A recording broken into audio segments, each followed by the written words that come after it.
It doesn't happen in your mind, it happens in your nervous system. One moment, you are walking a familiar trail, or reaching for a coiled garden hose in the dusk, or turning over a piece of metal sheet. The next moment, something older than thought seizes you, a freeze, a gasp you did not authorize. Your heart, that dependable drum, suddenly forgets its rhythm and slams against your ribs like a fist against a door. You did not decide to be afraid. The fear decided for you. Before your eyes can even confirm what they are seeing, a cascade of chemical terror is already flooding your bloodstream. Cortisol, adrenaline, a hair trigger alarm system that was installed in the primate brains millions of years ago. It doesn't need you to identify the shape. It knows the shape, the long, limbless curve of it, the way it slides across the forest floor like water with intention. That silent, patient coil. This is the snake. And for a long, charming second, you are not a modern person with a mortgage and a phone in your pocket. You are a small, vulnerable mammal on an ancient savanna, and something in the grass is looking at you. It is a fear so universal, so instant, that we have named an entire phobia after it, Ophidiophobia. It cuts across cultures, continents, and centuries. The sight of a snake can trigger a response in infants who have never seen one before, in adults who have never encountered one in the wild. We fear them in our stories, our dreams, our oldest scriptures. We have turned them into monsters, devils, metaphors for everything deceitful and cold and wrong. We have hated them with passion that feels almost sacred. Here is the part where I'm supposed to tell you I am different, that I have done the research, that I have spent enough time around snakes to be calm in their presence. That when I see that shape in the grass, that long, limbless curve, I respond with scientific curiosity and quiet admiration. I would love to tell you that. It would make me sound wise and evolved and very impressive. But the truth is that last month, I nearly threw my phone into the river that flows through the forest near my home. The forest has always been my sanctuary.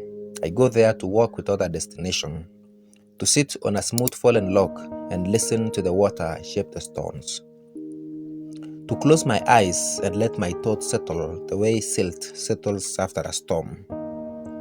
On this particular afternoon, I had finished meditating or something close to it, and was sitting in that warm, half-awake stillness that follows. My phone was in my hands. I had probably meant to reply a message, or maybe I had just been holding it the way we all do, chained to the glass rectangle, even in the middle of nowhere. Then, the ground beside me moved. Not in the way a breeze moves a leaf, in the way a living thing moves when it has been perfectly still and you've been too oblivious to notice. A long, slender ribbon of muscle unhid itself from the brown and green floor. And in that instant, every lesson I had ever learned about calm observation vanished. The phone launched out of my hand. I saw it cartwheel in slow motion, screen flashing like a tiny panicked mirror, and I made a sound I cannot phonetically reproduce. My heart did not just race, it tried to punch through my ribs and find a new life in a calmer chest. The snake, a garter snake, no thicker than my thumb, was already flowing away towards the river.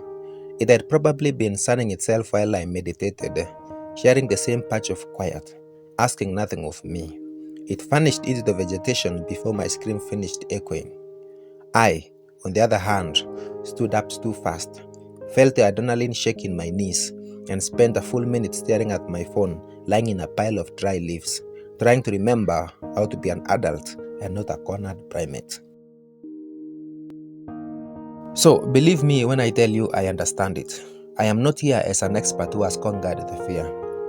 I am here as a fellow victim of the story, someone who knows the panic, who feels it still, who cannot pretend to be above it. The only difference, if there is one, is that I have also spent a long time asking where that panic comes from.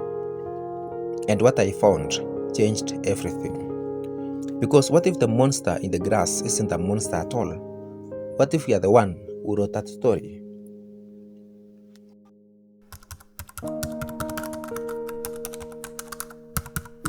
Here is the truth that is hard to swallow. The terror that sees dew on that trail isn't entirely yours. It was planted, watered, pruned over centuries by hands you'll never shake. The snake did not just stroll into human imagination.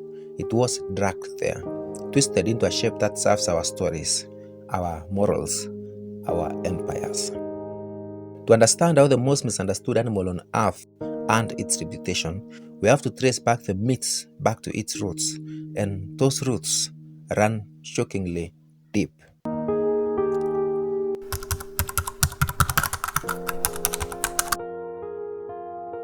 You know the story, even if you've never cracked open a Bible before. You know it.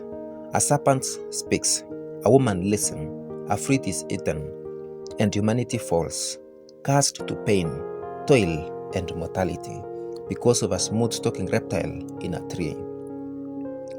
This is not a small detail. This is arguably the most consequential animal portrayed in the history of Western civilization. The serpent in Genesis is not just an antagonist, it is the antagonist, the original villain, the cosmic saboteur who crawled into paradise and unzipped creation itself. And here is what is crucial. The serpent does not just do evil, it embodies evil.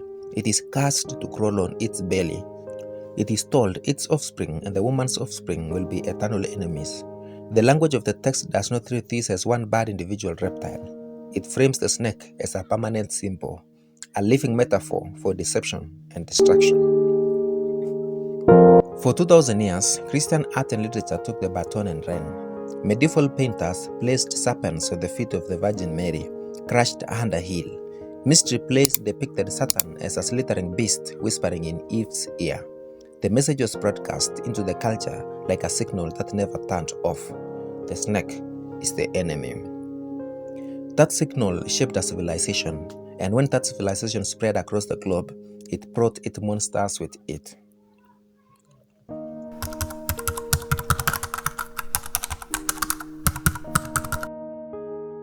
Imagine you are a European peasant in the 12th century. You've never seen a python. You have never seen an anaconda. Your entire understanding of exotic animals comes from traveling preachers, folklore, and something called a bestiary. A bestiary was not a biology textbook. It was a book of moral instruction disguised as a natural history catalog. Each animal existed not to be understood, but to teach a Christian lesson. The pelican pierced its own breast to feed its young with blood, just like Christ. The lion breathed life into stillborn cubs, just like the resurrection. And the snake? The snake was Satan's mascot. Bestiaries thought that snakes were born from the rotting spines of dead men, that they would attack a man's shadow, that they guarded the trees of precious spice and would rather die than let a human pass. They were described as creatures that would flee from a naked man but attack a clothed one. A detail that says less about snakes' behavior and more about the medieval obsession with sin and purity. Every fact was a metaphor, and the metaphor was always the same. The snake is deceitful, dangerous, and aligned with darkness. Generations grew up on these stories. They became the common sense understanding of what a snake was, not an animal with its own life, habits, and ecological role. A symbol, a warning, a sin with scales.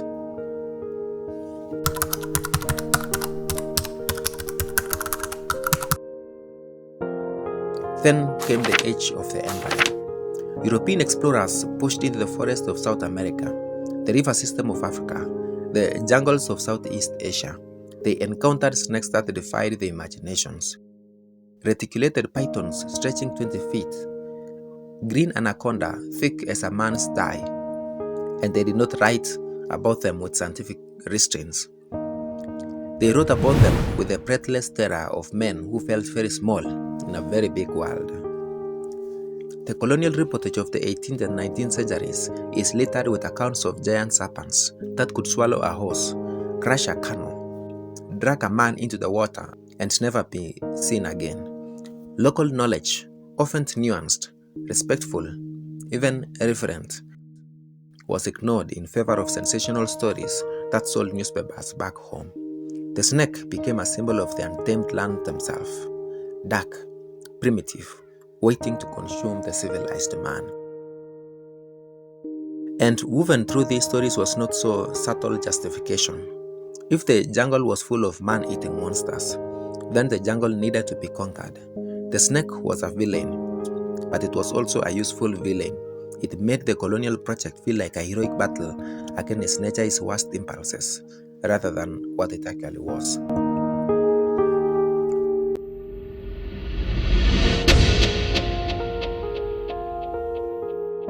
If religion planted the seed and colonialism watered it, Hollywood harvested it. The 20th century gave us moving images, and moving images needed monsters. From the early adventure series of the 1930s, where a hero in a pith helmet would wrestle a giant python in front of a painted jungle backdrop, to the full-throated creature feature of the 80s and the 90s, the formula was set. Think about Anaconda.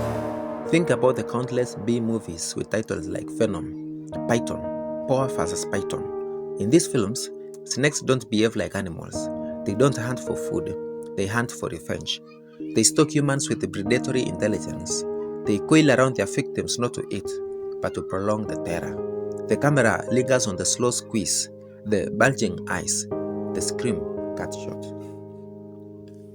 The snake ceased to be a reptile. It became a psychopath, a cold-blooded killer. And yes, that phrase is doing a lot of heavy lifting.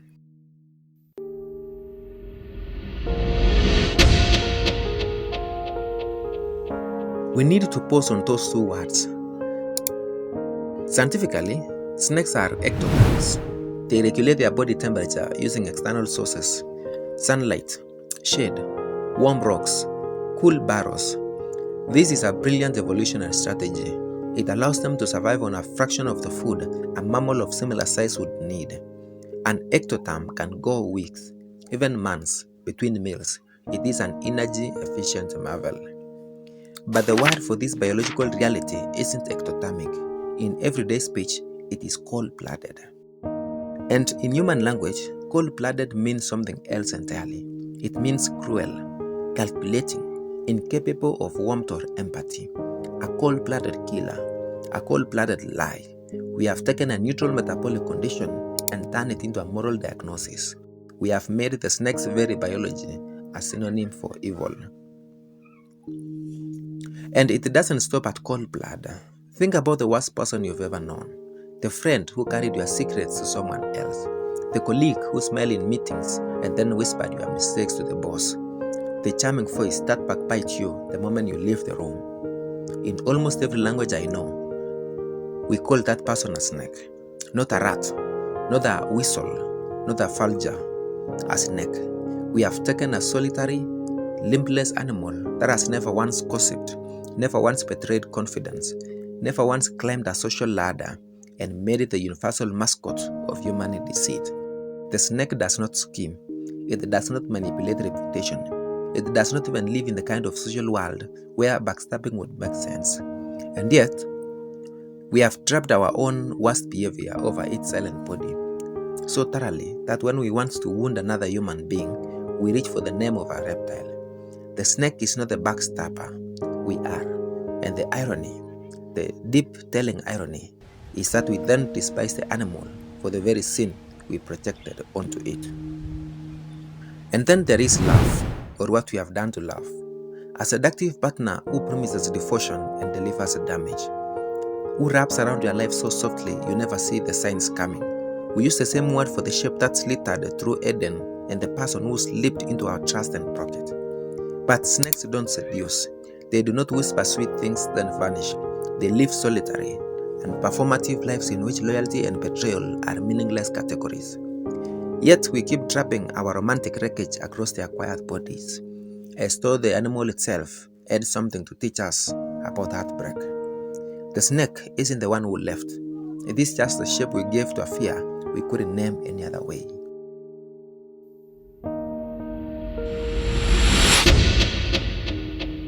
So here is where we stand.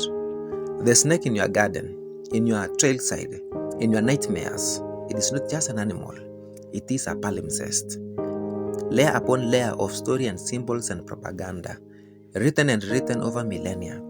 Religion made it the face of evil. Medieval fable made it a moral warning.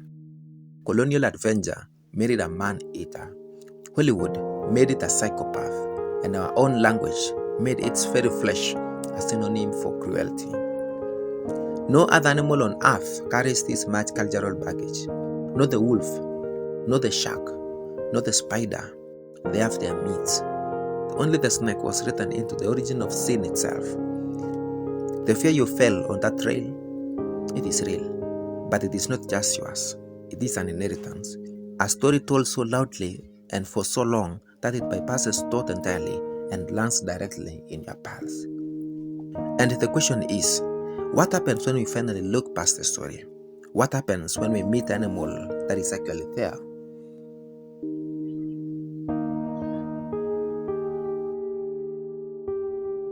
If we can, for a moment, set down the weight of all that propaganda, the garden, the bestiary, the B-movie screams, what is left? What is a snake, actually? The answer is not a monster. It is not a villain.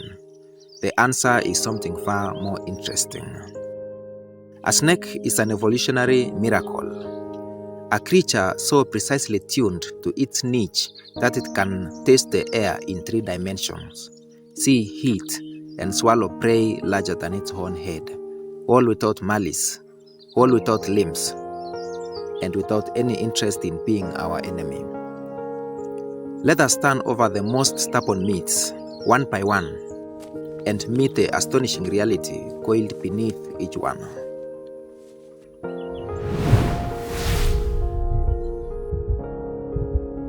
This is probably the most common fear, the idea that a snake, upon seeing a human, will choose violence, that it will chase, that it wants the fight. Here is the reality. A snake's first language is not aggression, it is invisibility. Snakes are, by nature, intensely vulnerable creatures. They have no legs to run, no claws to fight, no pack to call for backup. Their entire survival strategy is built around not being noticed in the first place. Cryptic coloration, perfect stillness, the patience of an animal that can afford to wait. When you walk past a snake on a trail, 9 times out of 10 you will never know it was there. It lets you pass. The world's deadliest fibers and cobras do this. They hold their ground, silent and frozen, hoping the giant shadow moves along. If that fails, if you step too close, if you reach towards it, if you corner it, the snake escalates. But even then, it doesn't leap to attack, it signals. Rattlesnakes rattle, cobras hood, hissing is universal. These displays are not threats of aggression, they are pleas. They say, in the only language a snake has, I am here, I am dangerous, please don't make me prove it. A bite is a last resort. It is metabolically expensive. It breaks fangs. It risks injury from a thrashing opponent. A snake that bites you is not a snake that wanted to. It is a snake that ran out of options. And chasing? The stories of snakes pursuing humans over long distances? That is not zoology. That is a folklore. A cornered snake may strike in your direction. It may even move towards you in a desperate attempt to reach the cover that happens to be behind you. But a serpent hunting a human across field like a predator running down a prey, that is a movie script, not a biological reality.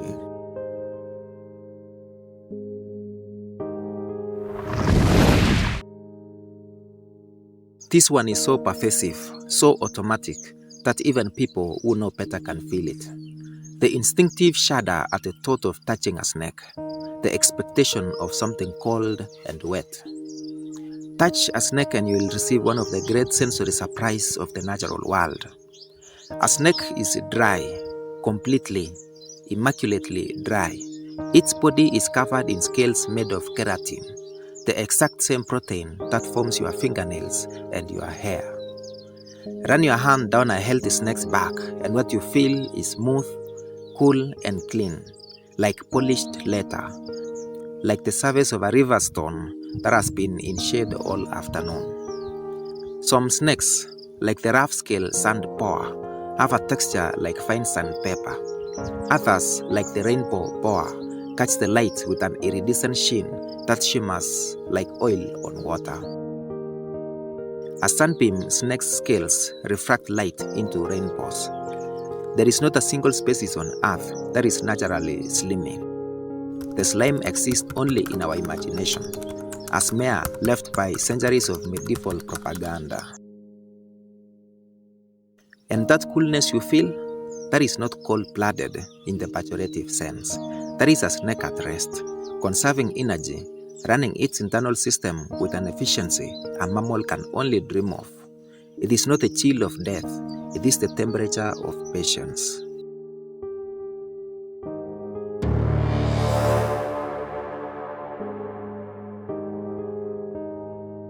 This is where the mythology does the most damage. The idea that a snake is empty behind the eyes, a tube of reflexes with a bite at one end. No thought, no experience, just hunger and violence. The truth is that a snake possesses a sensory world so rich and so alien to us that we barely have language for it. Take the forked tongue for example. You've seen it flicker, that quick, delicate tasting of the air. What you are watching is a chemical sampling system more sophisticated than anything in our own noses. The forked tips collect odor molecules from the air and from surfaces. When the tongue retracts, it doesn't go to the throat, it goes to the Jacobson's organ, a pair of sensory chambers in the roof of the mouth. And because the tongue has two tips, the snake can tell which side the scent is stronger on. It's smell in stereo.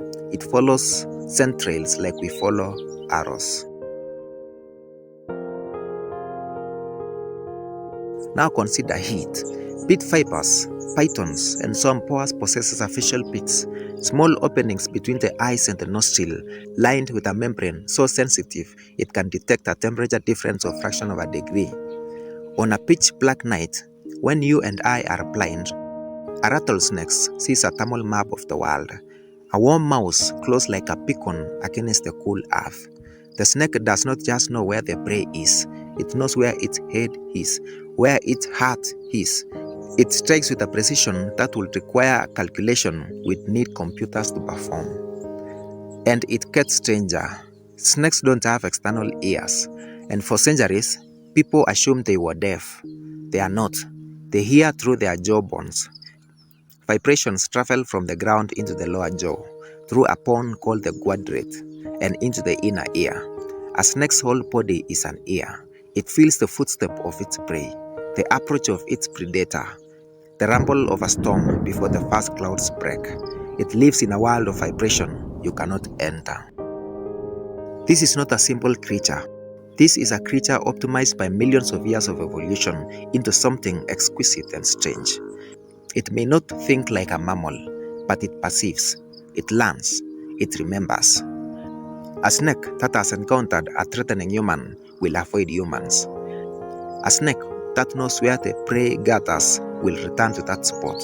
Its mind is not our mind, but it is a mind.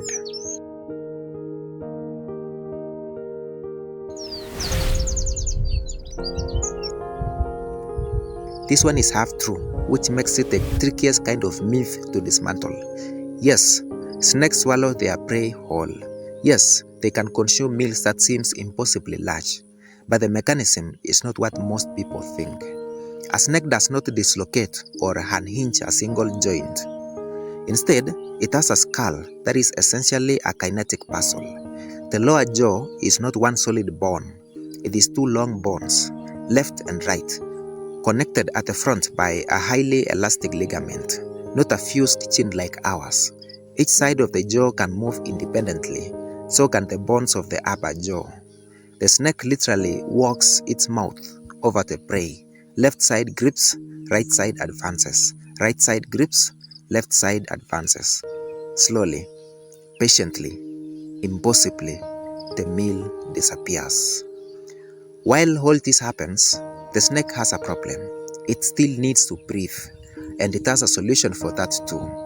Its windpipe, the glottis, can extend out past the prey, opening below the mouth like a snorkel, allowing air to flow even as the throat is full. And the skin around the snake's neck and body is not some rigid container. It stretches. A python consuming an antelope is not bursting at the seams. It is built for this. It is built for a life in which a meal may come once a month, and when it comes, you make it count.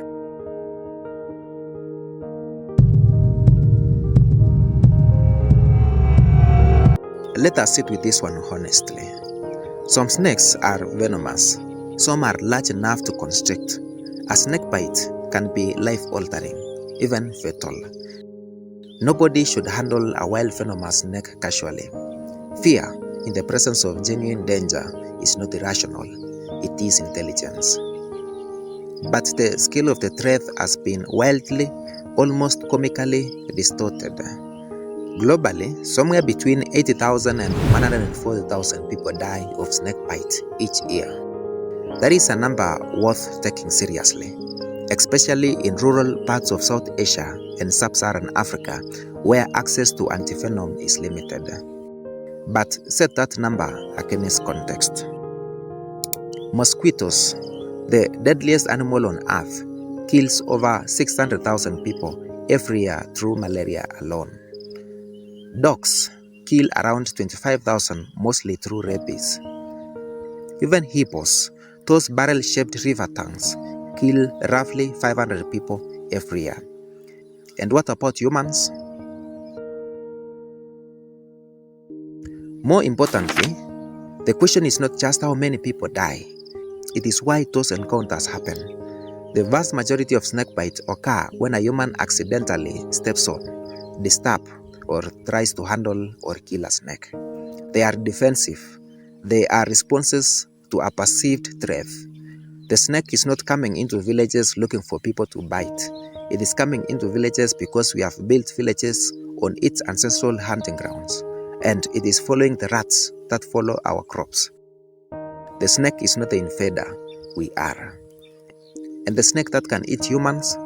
Reticulated pythons, African rock pythons, green anacondas. Yes, they are huge. And yes, extremely rare cases of predation on humans. Usually children have been documented. But a fully grown adult human is not a natural prey for any snake on earth. Our shoulders are too wide. We are too difficult to swallow. A python that attacks a human is either confused, starving, or defending itself against what it perceives correctly as a terrifying giant. You are not food, you are threat. That is what the snake knows. That is what makes it bite.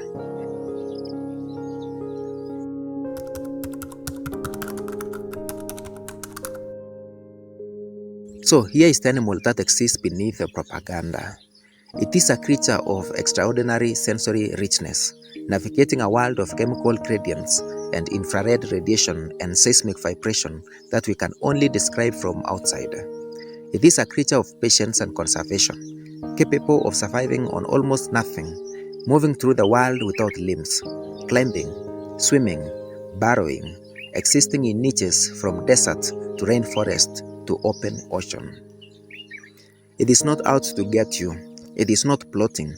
It is not evil or sinful or cruel. It is not a symbol. It is a snake. A fragile, resilient, ancient lineage that has been on this earth since the age of dinosaurs and will, if we let it, persist long after we are gone.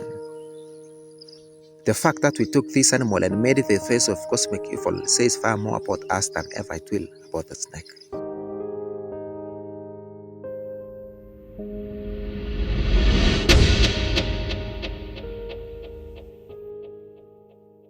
We have traveled a long way, from the primal jolt on the forest trail through millennia of propaganda into the astonishing sensory world of the animal itself. And now, we arrive at the hardest part of the conversation, the part that doesn't fit neatly into a headline, the part that requires us to hold two truths at once.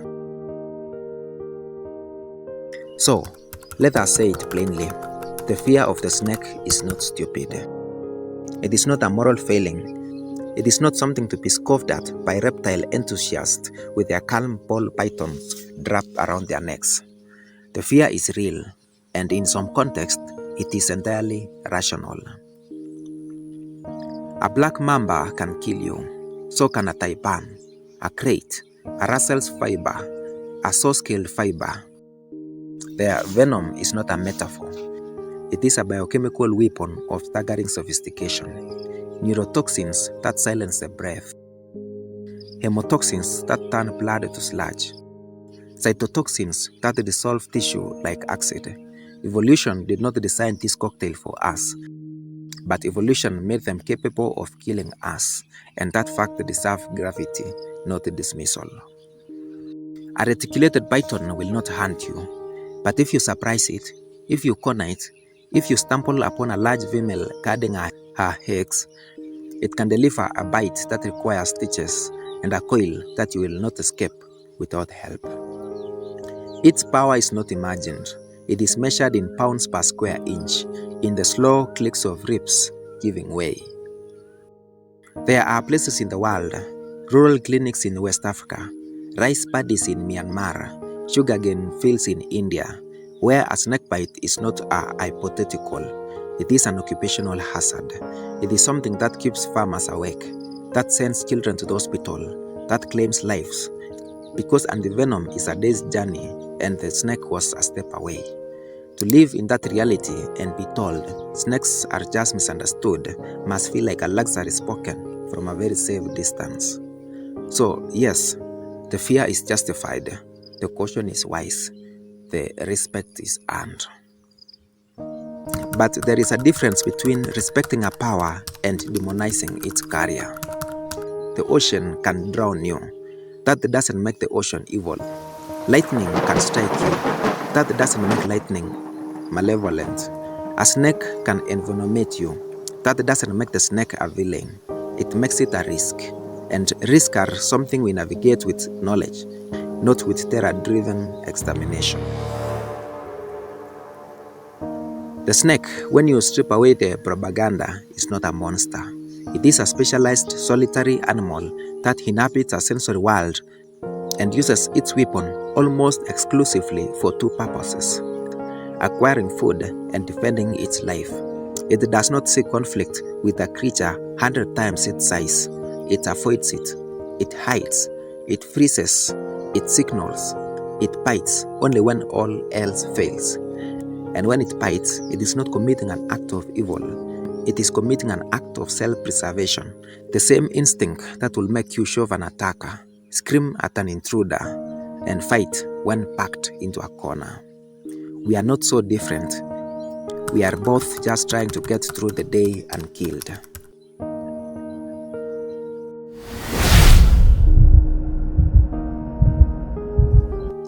Beyond the venom, beyond the coil, beyond the ancient fear in our primate brainstem, the snake is doing something else, something we rarely credit it for.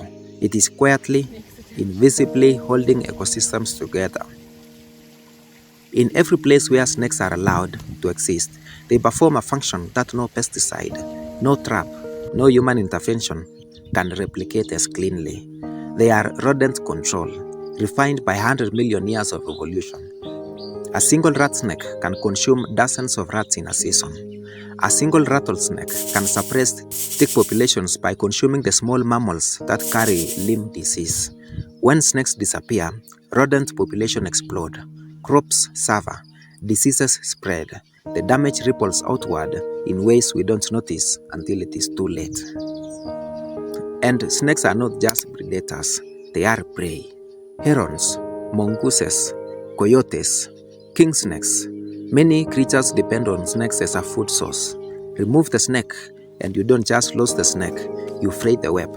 you start a chain reaction that ends in a less stable, less resilient world. And beyond their work in the wild, snakes have quietly fed the human world for millennia. Across cultures and continents, they are not monsters, they are a food source. In the American Southwest, rattlesnake has been a survival food and a regional delicacy. Eat flesh fried like chicken at fairs and roadhouses. In West Africa, python is carved at markets. Its dense white proteins, a hedge against hunger. Through China and Vietnam, snake soup has been ladled out for centuries, prized not just for sustenance, but for the warmth it is believed to carry into the bones during winter. Indigenous communities from Australia to the Amazon have hunted snakes with knowledge passed down through generations, treating the animal not as a symbol of evil, but as a gift of the land. This is not a footnote. It is a reminder that the same creature one culture curses, another culture relies on to survive. The snake that made you recoil on that trail is somewhere else, being turned into a meal with gratitude and care. That doesn't erase the fear, but it complicates it. It suggests that our relationship with this animal is far larger and more layered than any single story can hold. The snake is not a freeloader, it is not a pest, it is a linchpin, an ecological citizen performing a thankless job in the shadow of eternal bad press. So how do we reconcile these two truths? The genuine danger and the genuine misunderstanding, the venom and the value. We began with a question, a bold one, possibly audacious. Is this the most misunderstood animal on earth? The wolf has been persecuted, hunted to extinction across much of its range, vilified in fairy tales, shot from helicopters. The shark has been maligned, turned into a mindless eating machine by a single film. Its fins sliced off by the millions for soup. The spider has been feared, squashed under shoes, blamed for bites it never delivered. All of them carry burdens. All of them deserve reconsideration. But the snake was written into the origin of evil itself. The snake was not just feared, it was theologized. It was not just killed, it was cast. It was not just misunderstood, it was made into a metaphor for everything humanity wanted to reject about itself. Duplicity, coldness, sin, temptation, death. No other animal has been so thoroughly conscribed into the human moral imagination. No other animal carries a cultural load this heavy. The wolf is a villain in a story. The snake is the villain. The one that explains why the world is broken, why we suffer, why we die. There is a singular distinction and a unique burden. And when you look at the animal itself, a dry-scaled, heat-sensing, tongue-flickering survivor that only ever wanted to eat rodents and bask in the sun, the gap between the myth and the creature is simply staggering. It is not a small misunderstanding. It is a chasm dug by religion, widened by empire, decorated by cinema, and reinforced by language itself. So yes, it is the most misunderstood animal on earth. Not because the fear is fake, not because the danger is imaginary, but because no other creature has been asked to carry the full weight of human evil on its slender, limbless back. No other creature has been so thoroughly confused with a symbol that the actual animal, the breathing, basking, vulnerable animal, disappeared from view. To ask someone to reconsider the snake is not to ask them to love it. It is not to ask them to pick up a cobra or welcome a viper into their garden. It is to ask them to see it, to see past the propaganda, past the flinch, past the inherited terror, and recognize a fellow organism navigating a difficult world with only the tools evolution gave it, to replace the monster with the animal, to replace the symbol with the snake. And perhaps, in that small act of clear-eyed seeing, to free ourselves little from the stories we've been told about what is evil, what is dangerous, and what deserves a place in this world. The snake is not waiting for our forgiveness. It never needed it, but we might find that we needed to give it.